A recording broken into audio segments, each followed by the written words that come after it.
They threw me a retirement party at the club on Harmon Street. White tablecloths, silver trimmings, a photographer who kept asking me to smile wider. I built the company from nothing. 32 years of concrete dust, broken deals, nights I slept in the warehouse office because the heating bill mattered more than my comfort. Now it had 17 locations, 400 employees, and a reputation solid enough that cities called us first. My son Daniel stood at the podium in a suit I'd never seen before, charcoal gray, probably Italian.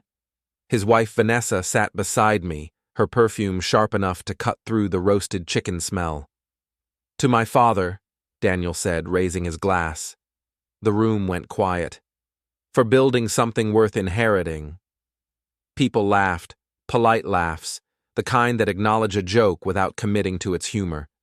He taught me that success isn't about being the smartest guy in the room, it's about being the most stubborn. More laughs, louder this time. And now, as he steps aside to enjoy what he's earned, I want to thank him for trusting me with the future of Brennan Industrial Services. Stepping aside. Not retiring, not transitioning, stepping aside. The applause started before I could process the phrase. It rolled through the room like a wave, building on itself until even the waiters were clapping. I clapped too. What else was I supposed to do? My wife Ellen touched my hand under the table, just a brush of her fingers. I glanced at her. She was smiling at the crowd, but her eyes were doing something else. Calculating, measuring. Daniel walked toward our table. People stood. The photographer moved closer. Daniel hugged me, and the camera flashed 3 times in 2 seconds. "Proud of you, Dad," he said into my ear. "Thanks. We'll talk Monday about the transition details." "Sure." He pulled back, still smiling. Behind him, Vanessa was already standing, working the room. She moved like someone who'd practiced this. A touch on shoulders, leaning in to whisper, laughing at the right moments. The evening continued. Speeches from board members, a video someone put together with photos from the early years. Me in my 20s, standing in front of our first warehouse. Me shaking hands at ribbon cuttings. Me at job sites, always wearing the same denim jacket. I watched myself age in 90 seconds. Ellen drove us home. I stared out the window at the city lights blurring past. "He didn't mention you once," Ellen said. "What?" "Daniel, in his speech. He talked about what you built, about inheriting, about the future. He never said your name after the opening line." I replayed the speech in my head. She was right. "Maybe I'm reading too much into it," she continued. "But Vanessa looked very comfortable up there. She's his wife. She was sitting in your seat." I looked at her. "What are you talking about?" "At the head table. That was your seat. The place card said your name. She moved it when we weren't looking and put herself there. I saw her do it." We pulled into our driveway. The house was dark. We'd lived here for 28 years. Raised Daniel here. Built a life. "They're young," I said. "Excited." Ellen didn't respond. She got out of the car and went inside. I sat in the garage for a while, engine off, listening to the ticking of cooling metal. Monday morning I drove to the office at 6:30, same as always. My key card didn't work at the parking garage gate. I tried it again. The red light blinked. A security guard I didn't recognize walked over. Young kid, maybe 25. "Can I help you, sir?" "My card isn't working." He looked at his tablet. "Name?" "Robert Brennan." He scrolled, frowned, scrolled some more. "I'm not seeing you in the active system. I own the company. I'll need to call this in. Can you pull over there?" He pointed to a waiting area. I parked and waited. 18 minutes. I counted.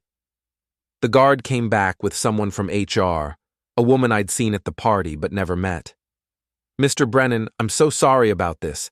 We're updating our access systems this week. Let me get you a temporary pass." She handed me a visitor badge, bright orange, the word guest printed across it in bold letters. I clipped it to my shirt and drove into the garage. My office was on the 4th floor, corner view overlooking the rail yard.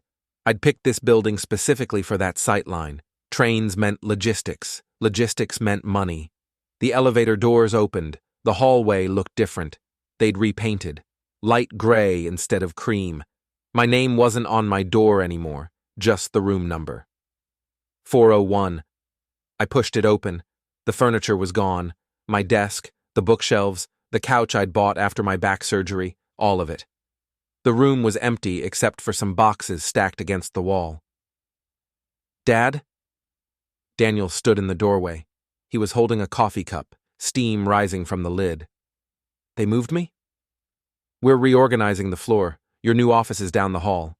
Come on, I'll show you. I followed him. We passed conference rooms and cubicles. People looked up, then looked away. No one said good morning. He stopped at a door near the back corner. No windows. He opened it. The room was maybe 10 by 12. There was a desk, a chair, and a filing cabinet. One of those fluorescent lights that buzzes. It's temporary, Daniel said. Just until we figure out the new structure. What new structure? We're bringing in some consultants, efficiency experts. They're going to help us streamline. Streamline what? We're profitable. Profitable isn't enough anymore, Dad. We need to scale. He said it like he was reading from a business book. Who authorized consultants? The board. Last week. It was unanimous. I wasn't at that meeting. Daniel looked at his watch. I've got to jump on a call. Let's catch up later, okay? Maybe lunch? He left before I could answer. I sat in the chair. It was one of those cheap ones from the supply catalog, the kind that squeaks when you lean back. I opened the filing cabinet. Empty. I turned on the computer. It asked for a password I'd never set. Someone knocked. Vanessa stepped inside without waiting for permission. Robert, good morning. Vanessa. She was wearing a blue dress that probably cost more than my first car. Her hair was pulled back tight. She held an iPad against her chest. I wanted to check in. See how you're settling into the advisory role. Advisory role? That's what we're calling it. Daniel thought it sounded better than emeritus, more active. I don't remember agreeing to any role. It was in the transition paperwork, the documents you signed last month. I didn't remember signing anything last month, but I signed things all the time. Contracts, approvals, HR forms. What paperwork? She tapped her iPad, scrolled, turned it toward me. It was my signature, under a paragraph that used phrases like advisory capacity and non-operational status and limited facility access. When did I sign this? November 14th, after the board meeting. November 14th. I tried to remember. That was the week Ellen's sister visited. We'd gone to dinner. I'd stopped by the office after to grab some files. Daniel had been there. He'd asked me to sign something, said it was routine. This says I have limited access. To certain facilities, yes, insurance reasons. The lawyers insisted. Which facilities? The ones with heavy equipment, liability exposure. You understand. I understood that I was being locked out. I'll need to talk to Daniel about this. Of course, he's in meetings all day, but I'll put you on his calendar for later this week. She left. I sat there for maybe an hour. Then I got up and walked back to the elevator. The security guard stopped me on my way out. Sir, I need your temporary badge back. I unclipped it and handed it over. Will I get a permanent one? That's above my pay grade, sir. I drove home. Ellen was in the kitchen making coffee. She looked at the clock. It wasn't even 9:30. What happened? I told her. All of it. The badge, the office, the paperwork. She listened without interrupting. When I finished, she poured 2 cups and sat down across from me. When did you last review the corporate documents? She asked. What do you mean? The incorporation papers, the shareholder agreements, the succession plan. I don't know, years ago. My lawyer handles that stuff. Call him. Ellen, I'm tired. I just want... Robert, call him. Right now. Something in her voice made me stop. I called. Mitchell Greer had been my lawyer for 20 years. He picked up on the second ring. Robert, long time. How's retirement treating you? Mitchell, I need you to pull my corporate documents, all of them. What's going on? Just pull them. I'll need a few hours. Can you come by this afternoon, say 3 o'clock? I'll be there. I hung up. Ellen was watching me over the rim of her coffee cup. Something's wrong, she said. You don't know that. I know my son. And I know that woman he married. And I know when people are moving pieces on a board I can't see yet. They're just trying to modernize. Daniel wants to put his stamp on things. By erasing yours? I didn't have an answer for that. We sat in silence. Outside, someone was mowing their lawn. The sound was normal, ordinary. Everything else felt tilted. At 2:30 I drove to Mitchell's office. Downtown, 8th floor, view of the courthouse. He had papers spread across his conference table. Sit down, Robert. I sat. Tell me what happened this morning. Everything. I went through it again. Mitchell made notes on a legal pad. When I finished, he pushed 3 documents toward me. This is your original incorporation agreement. This is your shareholder structure from 5 years ago. And this is the amendment filed 6 months ago. What amendment? The one that changed your voting rights. I picked up the paper. Legal language. Dense paragraphs, but some phrases jumped out. Voting shares converted to advisory shares. Transfer of operational authority. Effective upon retirement announcement. My retirement announcement. The party. Daniel's speech. I didn't agree to this. Your signature is on page 7. I flipped to it. There it was. My handwriting. But I didn't remember signing this. I would have remembered this. When did I sign this? According to the notary stamp, November 14th. The same day as the other document. The day Ellen's sister was visiting. The day I'd stopped by the office. Mitchell, I don't remember signing this. But you did sign it. I signed something Daniel put in front of me. He said it was routine. Mitchell took off his glasses and cleaned them with his tie. He did that when he was thinking. Robert, this is legal. It's binding. You signed away operational control of your own company. Can we reverse it? Not without Daniel's agreement. He now controls 60% of voting shares. You have 40% advisory shares, which means you get consulted, but you don't get a vote. The room felt smaller. So, what are you saying? I'm saying your son owns your company now, legally, completely, and you gave it to him. I drove home in a fog. The sun was setting, rush hour traffic, everyone going somewhere with purpose. Ellen was waiting. She'd made dinner, pot roast, my favorite. I couldn't eat it. What did Mitchell say? I told her. She didn't react, just nodded, like she'd already known.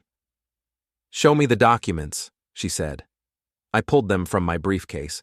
She read through them, slowly, taking her time. When she finished, she looked up at me. This was planned, she said. All of it, the speech, the party, the timing. They've been working on this for months. Why?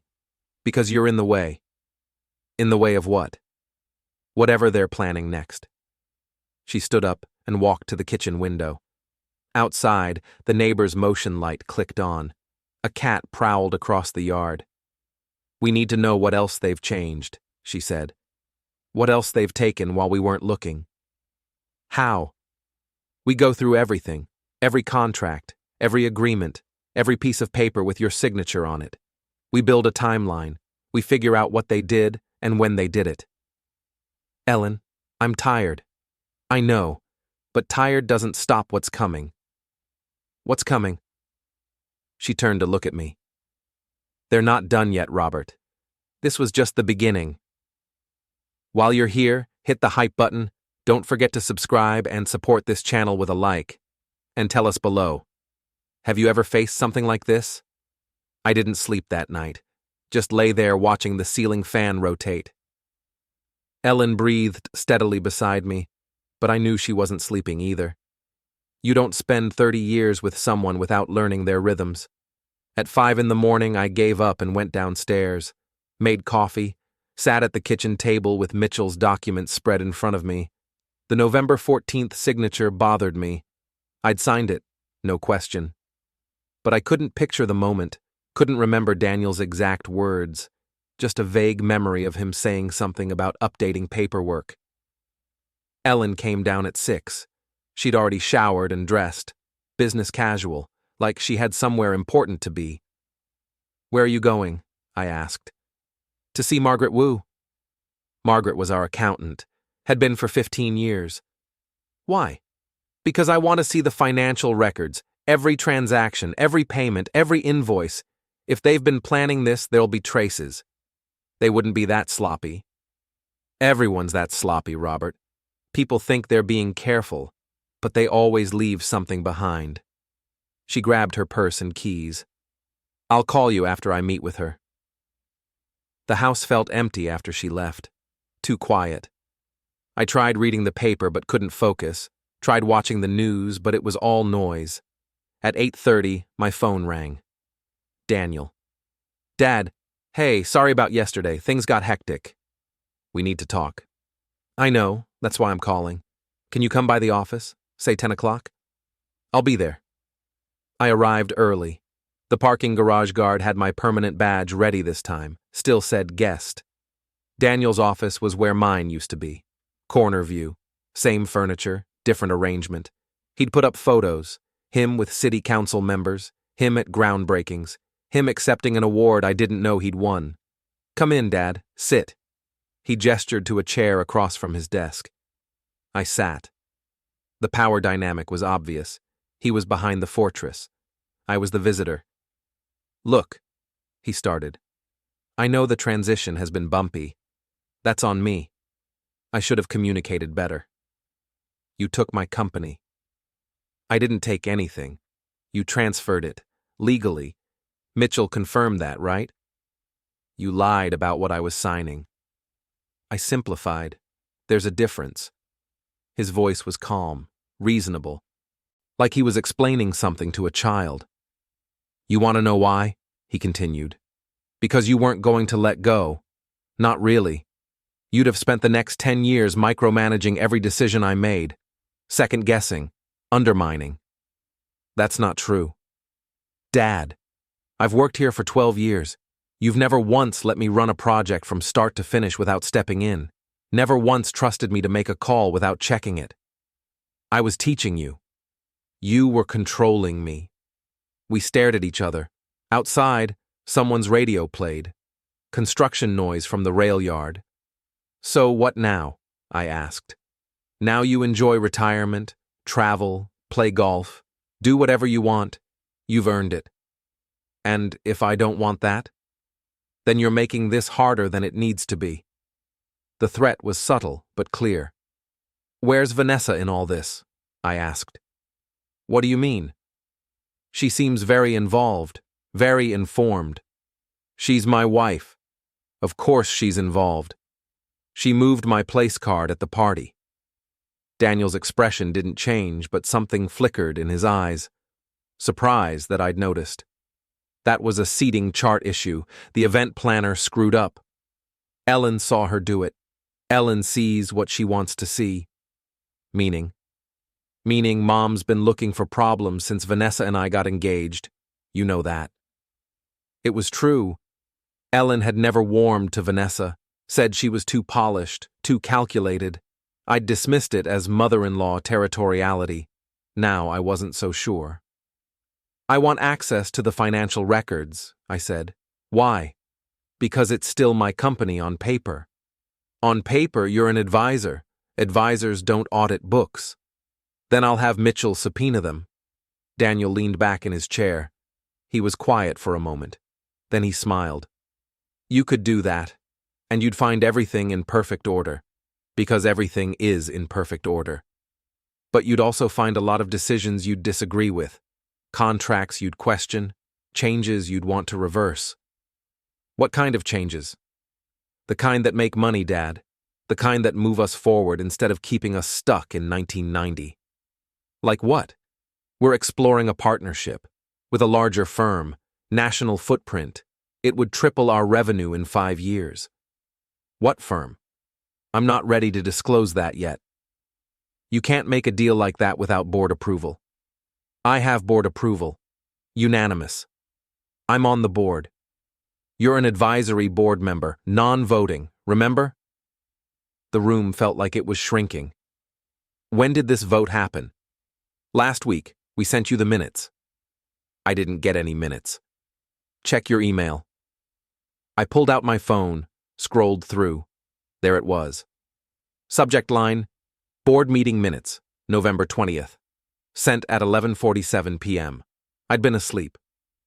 You sent this at midnight. Our meetings run late sometimes. I opened it. 6 pages of dense corporate language. Buried on page 4. Motion to explore partnership opportunities with entities to be named. Approved 6-0.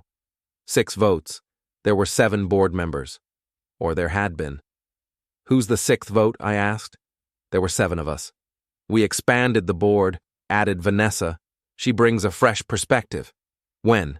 3 months ago. It's in the minutes from August. He was right. It was. Page 7. Agenda item 12. I'd probably skimmed right past it.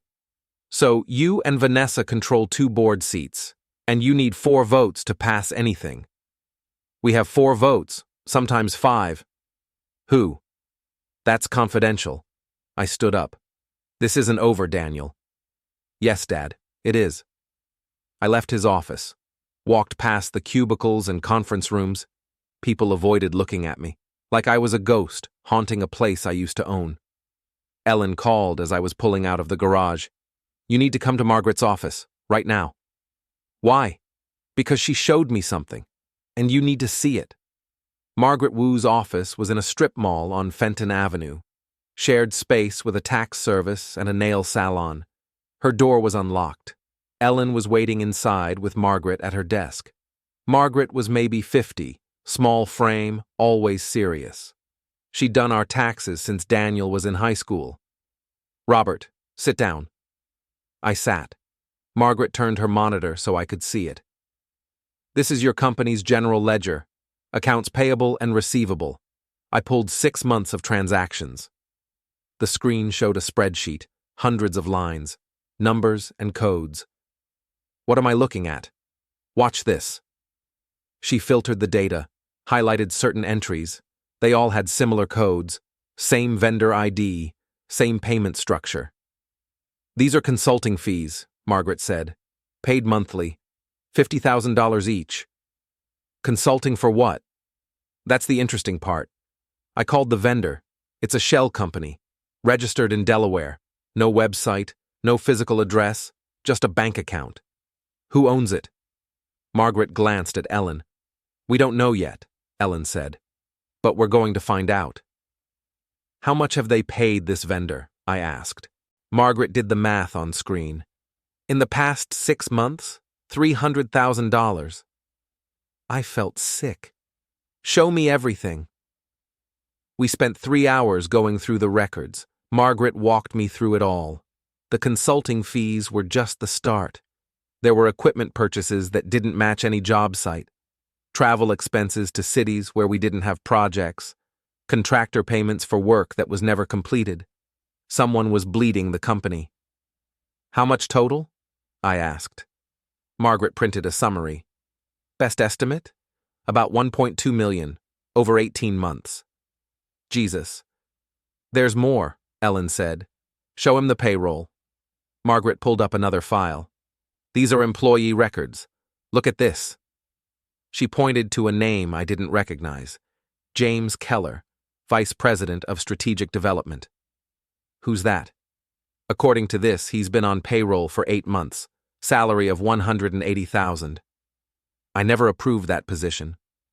I don't think it's a real position, Margaret said quietly. She showed me more. 3 other names, all hired in the past year. All in roles I'd never heard of, all making 6 figures. They're ghost employees, Ellen said. Someone's collecting their paychecks. Daniel? Or someone working with him. I felt rage building. Not the hot kind, the cold, calculating kind. Can we prove this? Margaret hesitated. Not easily. Everything's technically legal on paper. The contracts exist. The invoices are properly formatted. Someone knew what they were doing. But the companies are fake. The employees don't exist. Proving that requires investigation, depositions, possibly law enforcement. How long? Months, maybe years. I looked at Ellen. She was watching me with an expression I'd seen before, the same one from the night of the party. "What are you thinking?" I asked her. "I'm thinking we need to know more before we act. If we go to the police now, they'll lawyer up. Everything gets hidden behind legal walls. We lose access. So what do? We document everything, we build a case, and we figure out who else is involved." How? By watching, listening, and being patient? Margaret printed copies of everything. I left with a folder 2 inches thick. In the car, Ellen turned to me.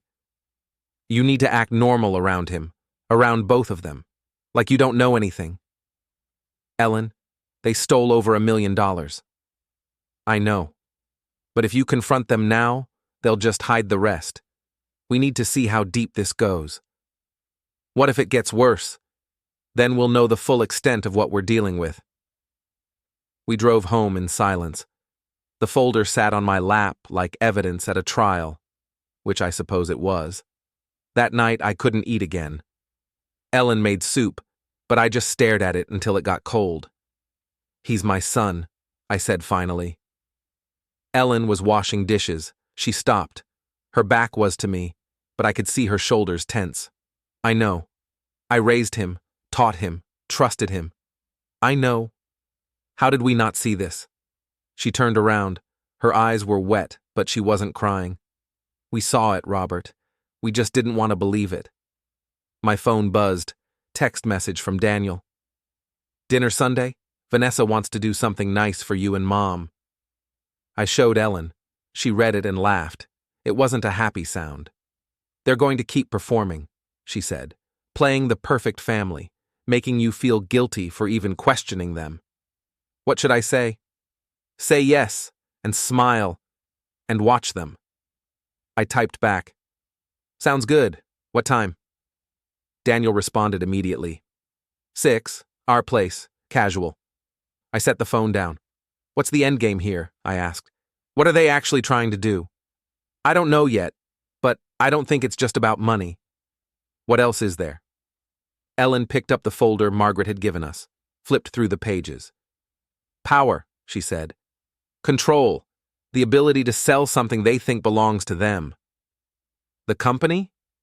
Or their version of it, without you attached?" The words hung in the air. Outside, the wind picked up. Tree branches scraped against the window. "We should get some sleep," Ellen said. "Tomorrow we start documenting everything." But I didn't sleep. Again.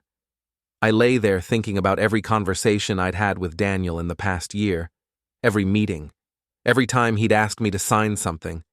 Had I been that blind, or had he been that good?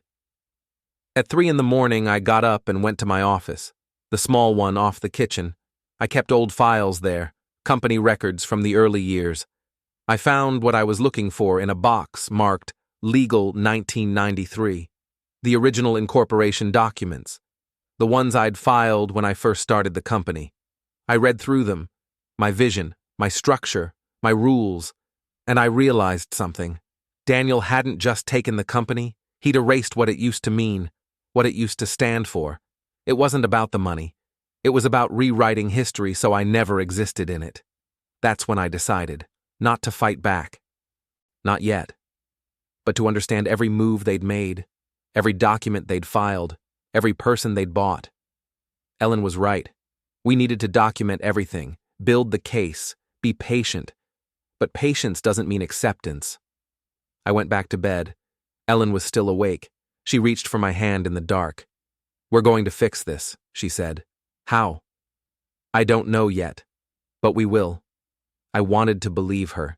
And maybe that's all you can do when everything you built turns against you. Just believe that somewhere, somehow, there's a way back. The next morning I called Mitchell. "I need you to do something unusual." "How unusual?" Set up a meeting with Romano Industrial, not with Daniel, with them directly, with whoever's actually making decisions. Silence on the line. Robert, that's not how this works. They're negotiating with Daniel. He's the principal. I'm still a shareholder. I have a right to meet with potential buyers. Legally, yes, but it'll piss off Daniel. Good. Mitchell sighed. Let me see what I can do. 3 days later, I sat in a conference room at the Hilton downtown. Corporate neutral territory. Gordon Prescott, CEO of Romano Industrial, sat across from me. He was maybe 50, fit, wearing a suit that probably cost $5,000. His assistant, a younger woman named Claire, sat beside him with a laptop. Mr. Brennan, Gordon said, shaking my hand. This is irregular. I know. I appreciate you taking the meeting. I'm not sure what there is to discuss. We have an agreement with your son. That's what I want to talk about. He glanced at Claire, then back at me. I have 30 minutes. I slid a folder across the table, not the one Kevin had given me, a different one. This is an independent valuation of Brennan Industrial, commissioned by my attorney. It puts the value at $127 million. Gordon didn't open it. Your son showed us his numbers. We found them reasonable. My son's numbers are wrong. Either he's incompetent or he's lying. That's a serious accusation. I have proof. Gordon opened the folder, read the first page, then the second. His expression didn't change, but his eyes moved faster. Where did you get this? Does it matter? It does if you're trying to torpedo a deal we've spent 6 months negotiating. I'm trying to get you the right information. The deal you signed is going to cost you $50 million in lost value. Or it would, except that's not really the plan, is it? Gordon closed the folder. What are you implying? I'm implying that you and my son have side agreements, consulting contracts, future employment, payments to his wife, all structured to make the $78 million look reasonable when it's actually theft. Claire's fingers stopped moving on her laptop. Gordon leaned back. Mr. Brennan, I think this meeting is over. You can walk away, sign the deal, pay my son $47 million for something worth twice that, and then 6 months from now, when someone files a lawsuit claiming you colluded to undervalue the company, you'll spend 5 years in court defending yourself. Or you walk away now, void the agreement, and we'll pretend this conversation never happened. Your son signed a binding contract. My son committed fraud. There's a difference. Gordon stood up. So did Claire. They gathered their things. We're not voiding anything, Gordon said. We did our due diligence. The deal is solid. Then you're complicit. Sue me. They left. I sat there for a while. That hadn't gone the way I'd hoped. But it had gone exactly the way Ellen predicted it would. Rich people protect rich people, she'd said, until it costs them personally. I drove to Mitchell's office. He was waiting. How did it go? He didn't bite. Told you. Now what? Mitchell pulled out another folder, this one thicker. Now we file everything. Criminal charges against Daniel and Vanessa, civil suit against Romano for collusion, injunction to stop the sale pending investigation. We burn it all down. That'll take years. Yes. The company won't survive years of legal warfare. No, it won't. I looked at the folder. Years of my life reduced to legal filings. Is there any other option? Mitchell shook his head. You can walk away. Take the $12 million. Let Daniel and Vanessa have what they stole. Live with it. Could you live with it? No, but I'm not the one who has to. I took the folder. File everything. Tomorrow. That night, Ellen made dinner. Neither of us ate much. Mitchell's filing in the morning, I said. Good. This is going to destroy Daniel. Daniel destroyed himself. He's still my son. Ellen set down her fork. Robert, I need you to hear something. Daniel stopped being your son the day he decided to steal from you, the day he plotted to erase you from the company you built, the day he celebrated your retirement before even telling you about it. Ellen, no. Listen. You've been making excuses for him since this started. He's young, he's ambitious. He made mistakes, but this wasn't a mistake. This was calculated, deliberate. He looked at everything you built and decided it belonged to him. Maybe I pushed him too hard. Maybe I didn't give him enough credit. Stop it. Stop making this your fault. You were a good father. You gave him opportunities. He chose to betray you. She was crying now. I hadn't seen her cry since her mother died. I watched you build that company, she continued, from nothing, working 70-hour weeks, missing dinners and birthdays and anniversaries, and I never complained because I knew it meant something to you. I knew you were building a legacy for Daniel. Ellen. And he threw it away. For money he didn't earn. For credit he didn't deserve. And now you want to protect him? I don't want to protect him. I just don't want to destroy everything. Everything's already destroyed, Robert. You're just deciding whether to go down with it. We sat in silence. Outside, someone's car alarm went off. Stopped. Started again. My phone buzzed. Text from Daniel. Heard you met with Romano. Bad move, Dad. I showed Ellen. She read it and laughed. A bitter sound. He's threatening you, his own father. What do I say? Nothing. Let Mitchell's filings speak for you. But I typed anyway. We need to talk. The response came immediately. No, we don't. Daniel, this can still be fixed. Nothing's broken except your pride. I'm filing criminal charges tomorrow. 3 dots appeared. Disappeared. Appeared again. For what? Embezzlement. Fraud. Conspiracy. Should I keep going? You have no proof. I have bank records, employee testimony, documents from your own lawyer. The dots stopped. 5 minutes passed. Then, let me call you. My phone rang. I answered. Dad. Daniel's voice was different, strained. What are you doing? What you forced me to do. I didn't force anything. You signed the documents. You lied about what they said. I simplified. You stole $1.6 million. You and Vanessa. Silence. I don't know what you're talking about. James Keller, the Shell Consulting Company, the side payments from Romano. Should I keep going? Who told you that? Doesn't matter. It's all documented. Dad, listen to me. If you file charges, you're destroying the company. Everything you built, everything you claim to care about. You already destroyed it. I'm just making sure everyone knows. It doesn't have to be this way. Then void the sale.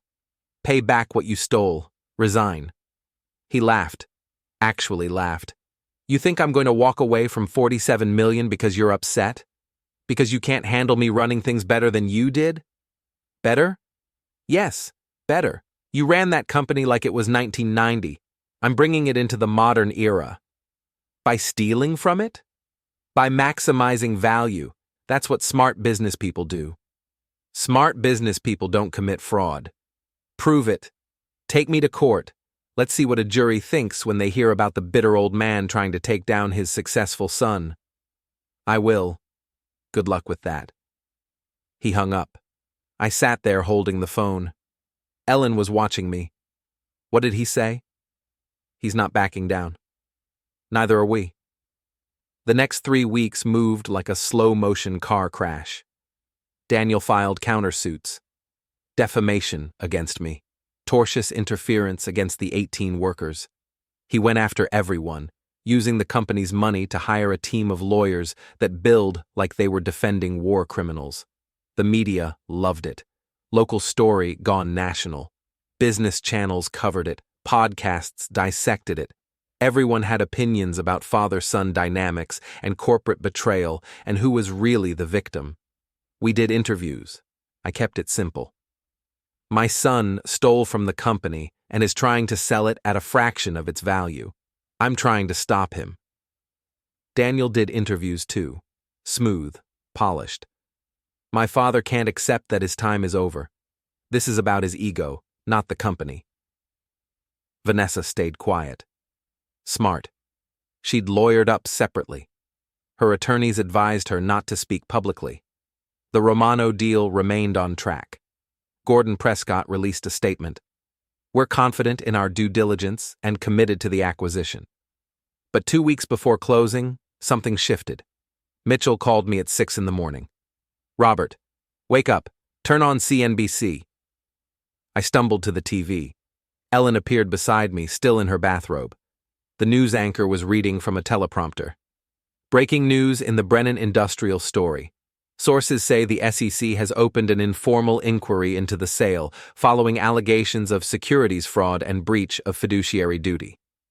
"Did we do this?" I asked Mitchell over the phone. "Not directly, but someone sent the SEC everything. The recordings, the bank records, the ghost employee documentation, all of it." "Who?" "I don't know. But whoever it was, they're pushing this into federal territory." The SEC investigation changed everything. Romano immediately paused the sale pending the inquiry. Daniel's lawyers went into overdrive, trying to contain the damage. Vanessa's name appeared in the SEC documents. Her consulting company, her LLC, her connection to Romano before any of the sale negotiations began. She hired crisis management, put out a statement claiming she'd done nothing wrong, that her previous professional relationship with Romano was fully disclosed and appropriate. But the damage was done. The narrative shifted from father versus son to corporate fraud investigation. Daniel called me. First time in weeks. "Dad, we need to end this. Void the sale. Pay back the money. Resign." "I can't void it. Romano won't release me from the contract without penalties. Huge penalties." "That's your problem. If they enforce the penalties, the company goes bankrupt. Everyone loses, including you." "Then you should have been smarter." "Dad! Daniel, you had choices at every step. You chose this. Now live with it." I hung up. Ellen looked at me. "You okay?" "No, but I will be." 2 days later, Romano officially pulled out. They cited unexpected regulatory complications, but everyone knew what it meant. They didn't want to be associated with a federal investigation. Daniel held an emergency board meeting, tried to restructure, find new buyers, salvage something. But word had spread. Every potential buyer saw the news coverage, the lawsuits, the SEC inquiry. No one wanted to touch it. The company's value plummeted, not because it was less profitable, but because the whole structure was toxic now. Employees started quitting, not just the 18 who'd sued, others too, people who'd been there for years. They saw the writing on the wall. Daniel tried to stop the bleeding, offered raises, bonuses, promises, but promises from a man under federal investigation don't carry much weight. By the end of March, the company was in crisis. Revenue was down. Contracts were being canceled. The reputation we'd spent 30 years building was gone. Mitchell scheduled a meeting. His office. All the major players. Daniel showed up with 2 lawyers. Vanessa wasn't there. She distanced herself completely, filed for separation. Smart move, legally speaking. I sat across from my son. We hadn't been in the same room since the warehouse. Mitchell opened. "Gentlemen, we're here because both sides are losing. The legal fees are mounting. The SEC investigation could take years. We need to find a resolution." "I'm listening," I said. Daniel's lead lawyer spoke. "Our proposal is simple. Daniel steps down as CEO. Robert reassumes operational control. In exchange, all lawsuits are dropped. Criminal complaints are withdrawn. Daniel receives his minority shareholder percentage when and if the company is ever sold." "What percentage?" I asked. 20%, down from his current 60%. The rest reverts to Robert as founder. I looked at Mitchell. He nodded slightly. This was better than we'd expected. "What about the money he stole?" I asked. "He'll repay it, over time, from his own funds, not from company resources." "How much time?" 5 years. 1 year. That's not realistic. Then we continue litigation." The lawyers conferred. Daniel sat there, staring at the table. Finally, the lawyer spoke. 2 years, and he admits no wrongdoing publicly. He admits everything privately. Signed confession. If he fails to pay, we file criminal charges using that confession. More conferring. Daniel whispered something to his lawyer. Agreed, but the confession stays sealed unless he defaults. I looked at Ellen. She'd been quiet through all this. She gave me a small nod. Deal, I said. They drew up the paperwork. Took 4 hours. Daniel signed everything. So did I. At the end, after the lawyers left, Daniel and I sat alone in the conference room. You won, he said. Nobody won. You got what you wanted, the company back, me out of the way.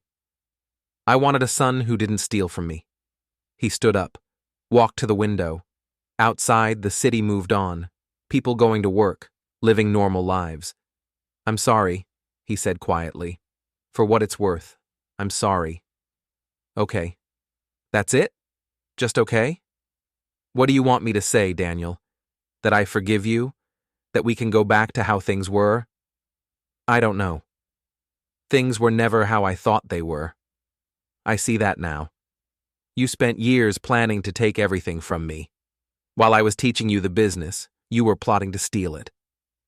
I wanted to be my own person, not just your shadow. Then you should have built your own company, not destroyed mine. He turned to face me. Will you ever forgive me? I don't know. Ask me in 20 years. He nodded, walked to the door. Stopped. For what it's worth? Vanessa was the one who planned most of it. The shell companies, the ghost employees, the Romano connection. She pushed it all. You went along with it. Yeah, I did. He left. I sat there for a while. Ellen came back in. How do you feel? She asked. Tired. It's over. The legal part. The rest? That'll take longer. We drove home. The sun was setting. March turning into April. Winter finally releasing its grip. At home, I made coffee. Ellen started dinner. We moved around each other like we had for 30 years. Comfortable routines and uncomfortable times. My phone rang. Mitchell. Robert, the SEC just closed their investigation. What? Insufficient evidence to pursue charges. Without Romano's cooperation and with Daniel out of the company, they're calling it a civil matter. So he gets away with it? In the criminal sense, yes, but he's lost everything else. His reputation, his marriage, the company. I'd call that punishment. After we hung up, I told Ellen. He should be in prison, she said. I know. But he's not, because the system protects people like him. Yes. She was quiet for a moment. Then, so what now? Now I go back to work, try to save what's left. Can it be saved? I don't know, but I have to try. The next morning, I drove to the office. My key card worked this time. I rode the elevator to the 4th floor, walked to my old office. Someone had cleaned it out. Daniel's furniture was gone. My old desk was back. My books. Even the couch. I sat down, looked out at the rail yard. Trains moving back and forth, constant motion. My assistant from before all this started knocked on the door. Sharon. She'd stayed through everything. Welcome back, Mr. Brennan. Thanks, Sharon. There are about 300 emails that need your attention, and the board wants to meet tomorrow. What's left of it? 5 members, 2 resigned during the litigation. Schedule it for 10. She left. I turned to the computer, started reading emails, angry vendors, concerned clients, employees asking if the company would survive. I didn't have answers yet. But I had time now, and I had control. Over the next 6 months, I worked to rebuild, slowly, carefully. We lost some contracts, but we kept the important ones, the ones with clients who valued long-term relationships over short-term drama. We rehired most of the 18 workers who'd been fired, the ones who wanted to come back. Some had moved on. I didn't blame them. We restructured the leadership team, brought in professionals who had no family connections, people who just wanted to do good work. Daniel kept his word about the money, paid it back on schedule. We never spoke. He sent checks through his lawyer. I deposited them. Vanessa divorced him, quick and clean. Rumor was she'd moved to California. I didn't care enough to verify. Ellen and I found a new normal, quieter, more careful. The trust we'd had before all this was damaged, but we were rebuilding that too. One night in September, almost a year after the retirement party, I stayed late at the office, reviewing the quarterly reports. We were profitable again. Not like before, but stable. My phone rang. Unknown number. Hello? Mr. Brennan, it's Kevin Price, the accountant who gave you the Romano documents. I remember. I wanted to check in, see how things turned out. We survived, barely. Good, that's good. I've been following the news, saw that Daniel stepped down. He did. And the company's still running? Yes. Then it was worth it. What I did. Why did you do it? I asked. You had nothing to gain. My dad worked in manufacturing, got screwed over by a private equity firm that bought his company and gutted it. Watching Daniel and Romano set up the same thing, I couldn't let it happen again. Thank you. You're welcome. Take care of that company, Mr. Brennan. There aren't many left like it. He hung up. I sat there in the quiet office. Outside, the city lights were coming on. The rail yard was slowing down for the night. I thought about Daniel, about Vanessa, about everything that had happened, and I realized something. I'd won the company back. But I'd lost my son. Maybe forever. That was the real cost. Not the money or the reputation or the legal fees. The cost was family. The thing I'd spent my whole life saying mattered most. I locked up the office, drove home. Ellen was reading in bed. How was your day? She asked. Long, but okay. The company doing better? Yes, we might actually make it. Good. I got into bed, turned off the light, lay there in the dark. Ellen? Yeah? Do you think Daniel will ever come back? Try to reconcile? She was quiet for a moment. I don't know. Maybe. If he grows up. If he realizes what he lost. And if he doesn't? Then we have to accept that some bridges burn completely. I thought about that. About burned bridges and lost sons, and the price of winning. I miss him, I said quietly. I know. So do I. We lay there in the dark. Two people who'd built a life together, who'd survived betrayal and litigation and the dissolution of their family, and we survived this too, because that's what you do. You survive, you rebuild, you keep going, even when the cost is everything you thought mattered.